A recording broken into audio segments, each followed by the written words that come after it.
من موقع هذا من مالديف بقول لك الله ينور يا حسن، والله ينور يا نهال، والله ينور يا زياد ويوسف ورماس ونيرة والحاج جابر والحاجة سعدية. الله ينور بجد. انا لسه شايف الفيديو، عايز اقول لكم يا جماعة نازلين فيديو جامد جدا جدا، قاموا بالمهمة اللي انا كنت دايما بقوم بيها.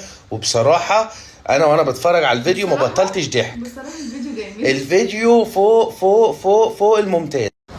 بصوا يا جماعة الموجة عاملة ازاي والمطرة، معرفش شايفين الموجة من هنا ولا لأ. المطرة كل شوية تمطر، هي لسه مبطلة حالا وهي بتمطر انا مش عارف افتح الشباك. بصوا الموجة، موجة عالية جدا جدا جدا فوق ما تتخيلوا. سبحان الله، منظر البحر مرعب مرعب مرعب.